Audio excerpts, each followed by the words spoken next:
Good morning, I'm Taylor Wilson, and today is Monday, December 16th, 2024. This is The Excerpt. Today, what would Trump plans on oil mean for gas prices? Plus, how to become a 401k millionaire, and where do ideas around White Christmas come from?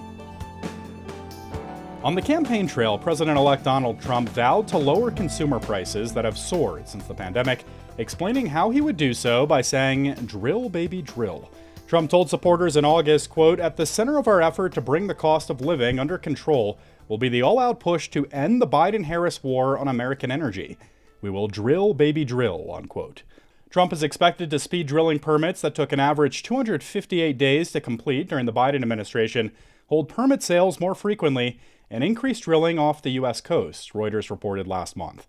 Those steps theoretically could reduce oil and gasoline prices and help nudge down the price of groceries and other goods by cutting their transportation costs.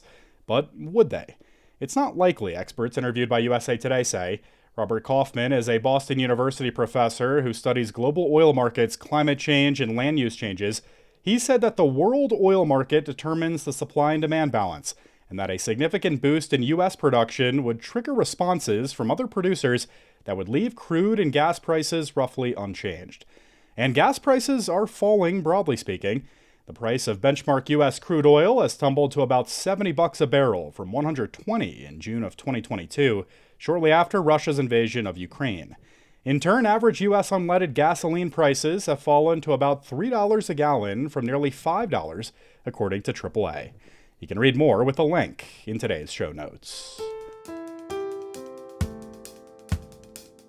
The 401k Millionaires Club keeps growing. I spoke with USA Today personal finance reporter Daniel Devisay for some tips on how to join them. Hello, Daniel.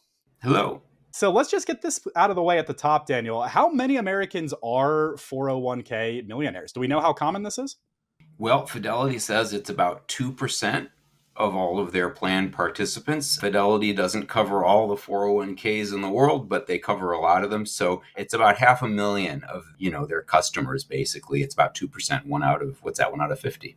All right, so let's talk through some of the tips for potentially joining this 401k Millionaires Club, Daniel. Starting with don't wait. I think this might seem obvious to some folks, but it could be good advice for some of our listeners, especially in their 20s or 30s. Yeah, I started in corporate journalism when I was 23 at Knight Ridder, which doesn't exist anymore. So I was right away enrolled into a 401k, and it's a really good idea to go ahead and enroll in it with your first job if you can. And it's not as easy as it sounds, because if you're working for a small company or like if you're a barista or something, there may not be one, right?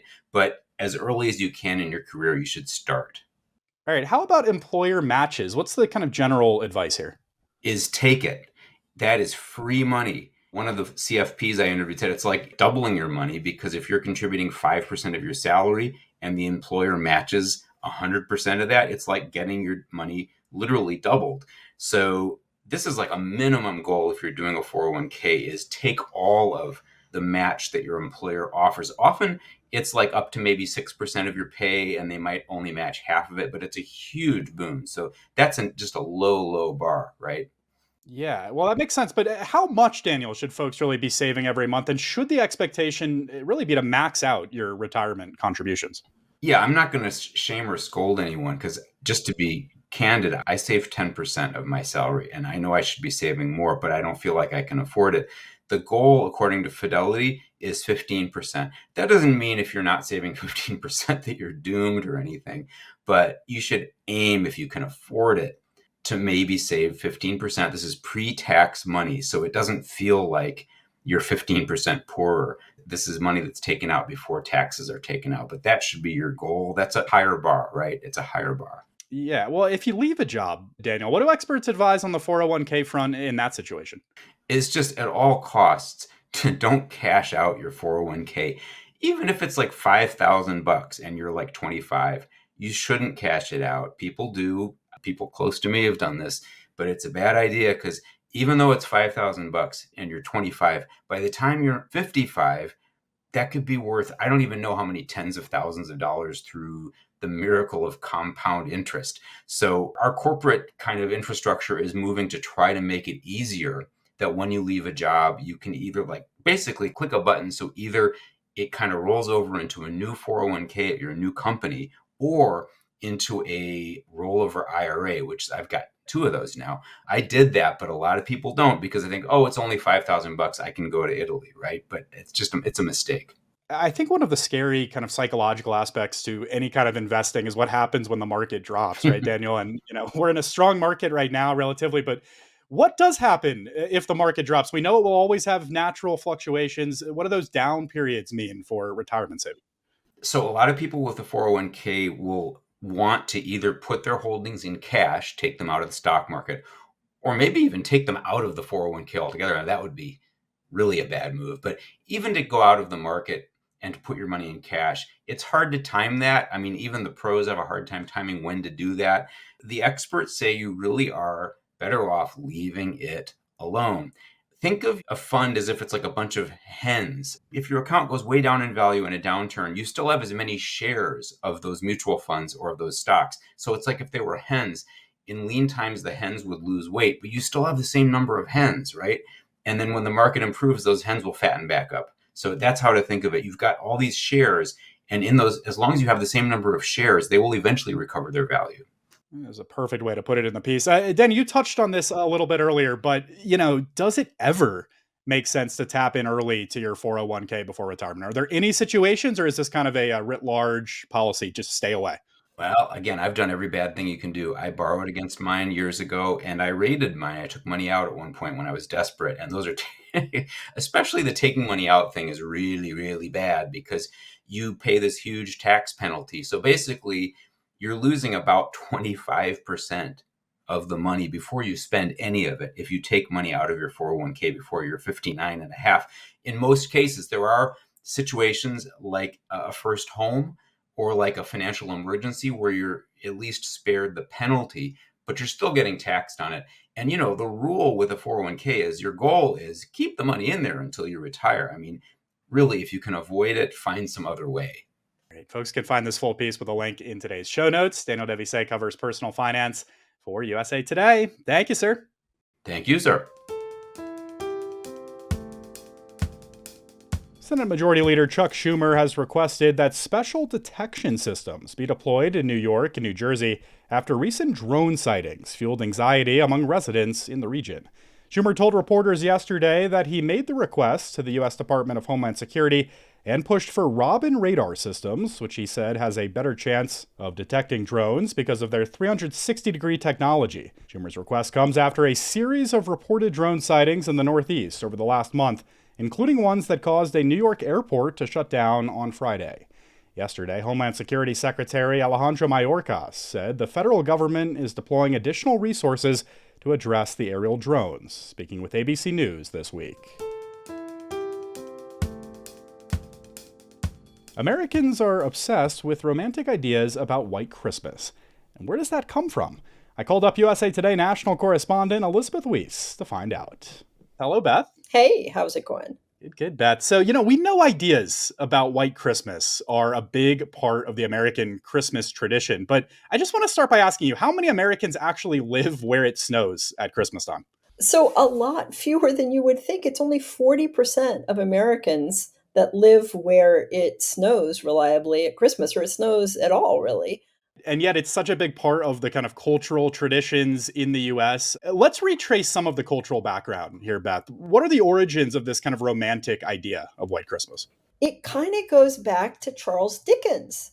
So we're talking Victorian England in the 1830s, and he writes A Christmas Carol, which has now been made into more than 100 movies and a billion plays and remakes and everything else. And what's interesting about that, and I talked to a guy who is a climate scientist who's written about the Dutch and European climate over the last 1,000 years. And it turns out that Dickens grew up at the tail end of what's known as the Little Ice Age. And the Little Ice Age is this cold period that lasts from about 1300 to about 1850 or so, when Europe got a whole lot colder than it had been. And actually, there was a warming period before that when they were growing grapes in England. They're doing that again, I will note. So it's part of this natural variation. And we're going to talk about that later. But the Little Ice Age, there was like the Thames River froze and people could walk across it. It does not do that anymore. So Dickens' childhood is during this period of intense cold, lots of snow, ice skating on the Thames, all of that. And Christmas is all about looking back to that magical period when you're a child. And Christmas is this kind of wonderful, magical period. And whatever you imprinted on at the time is what Christmas is to you. To Dickens, it was this cold, snowy period in English weather history, which it isn't now, and it wasn't even as he was growing older. But he wrote A Christmas Carol, and it imprinted basically the entire English speaking world. It's so fascinating. So when did this kind of bleed over to the United States then? Was it pretty immediately after A Christmas Carol was published, or was there some time? Yeah, so this is an interesting thing too. So Christmas Carol comes out in the 1830s, and I would not have thought that there was like really a lot of kind of mass market, but boy, was there. Like it got printed here in the States and it was incredibly popular. And then he came and did two reading tours, which are kind of like blockbuster events of the day, where he went around and read from A Christmas Carol, which made it even more popular. So by like the 1860s, it was the Christmas novel. And Little Women is also starts out famously with a snowy, cold Christmas. And so kind of our two oldest memories of Christmas are all about cold and snow. So let's fast forward to this period after the Civil War in the US, where we really saw this rise in mass commercial culture. What happens next? Yeah, so this is another fascinating thing. And if you love Hallmark movies, find the story and find the link in there, because it turns out that the period after the Civil War is when we started to get these mass market magazines that went all over the US, Harper's Bazaar, Godey's Lady Book, and they published short stories, often romances. And around Christmas time, they published what were basically the Hallmark Christmas movie equivalent in the Victorian era. And they often feature kind of cold and snow and ice skating and sitting by the fire and all of that. And so it just cements this idea that Christmas is about cold and snow, which you think about it, Christ was born in the Middle East. He was not born where it snowed at Christmas time. Like this whole idea has nothing to do with the birth of the Savior. It's all about kind of mass popular culture. And another thing, kind of this is before movies, really before photographs were really accessible, all of these magazines, and people actually bought print. They had all these idyllic Christmas scenes with people skating in Central Park, or a snowy day at a farmstead with people sleighing. What's the future look like here when it comes to snow this time of year? And what does climate change really have to say about all this? Oh, I know. I just make it so depressing, don't I, always? Climate change is real. It's happening. We have probably already blown past the 1.5 degrees Celsius mark. And if we don't work hard, we could get to the 2.0 degrees Celsius increase, and that would really not be good.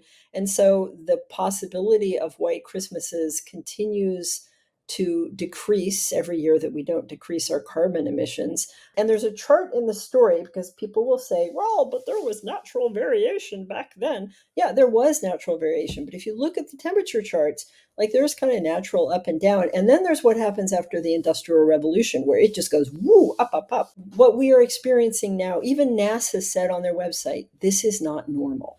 This is not part of any natural variation. This is because we're pumping CO2 into the atmosphere at levels that are crazy. Enjoy White Christmas if and while you can.